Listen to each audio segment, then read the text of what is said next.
कर्मभूमी अमुची महावंदनीय अति प्राणप्रिय ही माय मराठी अमुची ही मायभूमी ही जन्मभूमी ही कर्मभूमी अमुची महावंदनीय अति प्राणप्रिय ही माय मराठी अमुची हा अमुचा आहे बाणा ही अमुची आहे बोली अस्मानी झळके भव्य पताका भगव्या हजरी पटक्याची महाराष्ट्र भूमी ही जन्मभूमी ही कर्मभूमी अमुची महावंदनीय अति प्राणप्रिय ही माय मराठी अमुची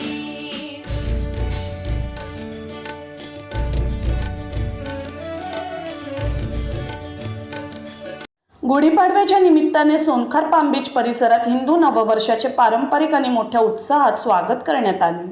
सानपाडा सेक्टर 16 येथील गुनिना मैदानावर उपमहापौर दशरथ भगत यांच्या हस्ते सपत्नीक गुढी उभारण्यात आली। संयुक्त कुटुंबाचा संदेश देणाऱ्या या उपक्रमातून जागतिक शांततेची प्रार्थना व्यक्त करण्यात आली। सकाळपासूनच नागरिकांनी मैदानावर मोठ्या संख्येने हजेरी लावली। ढोल ताशा पथकांच्या दमदार गजराने कार्यक्रमाची सुरुवात झाली।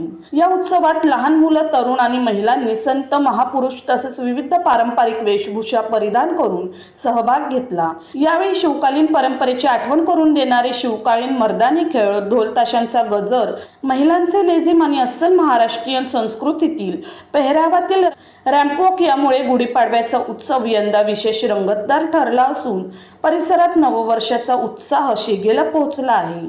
पारंपरिक वेशभूषा करणाऱ्या महिला, पुरुष आणि बालकांचा आयोजकांच्या वतीने रोख रक्कम, भेटवस्तू आणि गिफ्ट वाउचर्स देऊन सन्मान करण्यात आला।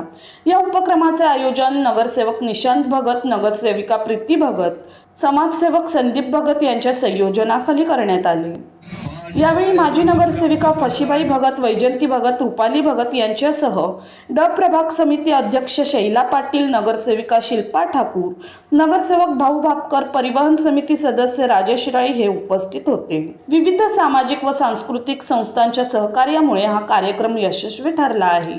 संयुक्त कुटुंब ही संकल्पना समाजात रुजवण्याचा प्रयत्न या उपक्रमातून करण्यात येत असल्याचे यावेळी नमूद करत, आखाती देशात सुरू असलेल्या युद्धामुळे त्या देशात मानव, साधन, संसाधन व वैश्विक शांततेचे नुकसान होत आहे। वसुदैव कुटुंबकम ही भारतीयांची शिकवण जगासाठी अनुकरणीय आहे अशी भावना यावेळी उपमहापौर दशरथ भगत यांनी व्यक्त केली। आज ह्या ठिकाणी सोनखार पाम बीच इथे ह्या ठिकाणी गुढीपाडवा उत्सव या ठिकाणी साजरा होत आहे आणि याचा आम्हाला आनंद आहे। नवी मुंबईच्या तमाम नागरिकांना नववर्षाच्या हार्दिक शुभेच्छा। चैत्र वैशाख शुद्ध प्रतिपदा ह्या वर्षामध्ये आता आपण सुरुवात झालेली आहे। वसंत ऋतू, ईश्वराची साक्ष आणि नवीन वातावरण, नवीन चैतन्य, नवीन प्रेरणा आणि नवीन आशा या सर्व ह्या आता फुलांनी भरणार आहे। या सृष्टीमध्ये एक नवीन पालवी फुटणार आहे, एक नवीन आशेची पालवी। ह्या वातावरणामध्ये उत्तम बदल होणार आहे। ती फुलं लागणार आहेत, त्या फुलांना फळं लागणार आहेत आणि त्याचा आस्वाद आणि आनंद आम्ही घेणार आहोत। आज ह्या ठिकाणी ईश्वरचरणी प्रार्थना आहे, या नववर्ष दिनानिमित्त आपला सर्व ह्या जगतातील मानव जातीला शांती मिळावी आणि समृद्धी मिळावी। आणि ह्या जगामध्ये विविध ठिकाणी युद्ध चालू आहेत, मानवांची हानी होत आहे, वित्त हानी होत आहे, मालमत्ता हानी होत आहे आणि ही जी विध्वंसक जी काही दुष्ट प्रवृत्ती किंवा एक चढाओढ, मग व्यापारी चढाओढ असेल किंवा वैचारिक चढाओढ असेल, ज्यातून ज्या अनिष्ट गोष्टी घडत आहेत जगामध्ये आणि ह्या युद्धाची झळ पूर्ण जगातील मानवजातीवर, या वातावरणावर, या पर्यावरणावर आणि या सृष्टीवर होत आहे, ही थांबावी। आज ह्या दिनानिमित्त ईश्वरचरणी हीच प्रार्थना आहे। जसं भारत देश, या भारत देशामध्ये आज पूर्ण शांतता आहे।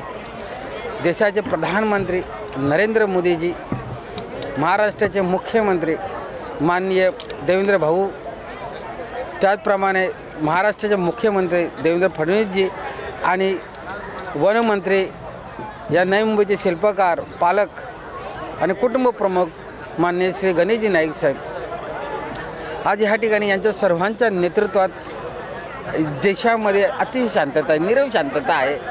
भले आज या ठिकाणी जगावर युद्धाचं सावट असल्यामुळे जी ऊर्जेचे स्रोत ची पुरवठा कमी होत आहे, परंतु देशाचे खंबीर नेतृत्व आणि जागतिक विचार आणि जागतिक नेतृत्व म्हणून या ठिकाणी आम्हाला उल्लेख करायला जरूर वाटेल. आणि ते देशाचे प्रधानमंत्री नरेंद्र मोदीजी ही जी त्यांच्या माध्यमात जी ऊर्जेची जी कमतरता ते भासून देणार नाही.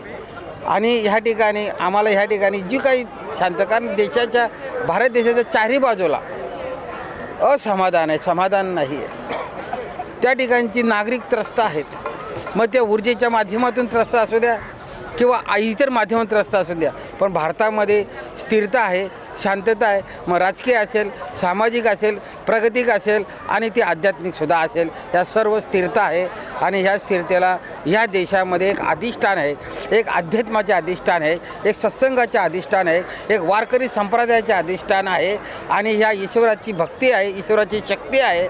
आणि हा जो दिवस आज आम्ही साजरा करतो, यामध्ये सद्भावना आहेत, श्रद्धा आहेत, अपेक्षा आहेत. म्हणून या सर्व तुम्ही आमची भक्ती आहे की ह्या देशामध्ये या देशामधले जो काही नागरिक आहेत, सद्भावनेने या देशाला शांतता ठेवण्यासाठी, समृद्धी नेण्यासाठी आणि जगाला शांतता देण्यासाठी, जगाला समृद्धी देण्यासाठी ह्या आम्ही सर्वजण ईश्वरचरणी प्रार्थना करतो आहे. आणि सर्व नागरिकांना, तमाम जगातील नागरिकांना, सर्वांना ह्या गुढीपाडव्याच्या हार्दिक शुभेच्छा, लाख शुभेच्छा. सर्वांची प्रगती हो, सर्वांची भरभराटी हो, समाधान हो, शांतता हो आणि सर्वांना ईश्वराची चरणस्पर्श हो आणि भक्ती मार्गातून त्यांची उन्नती हो.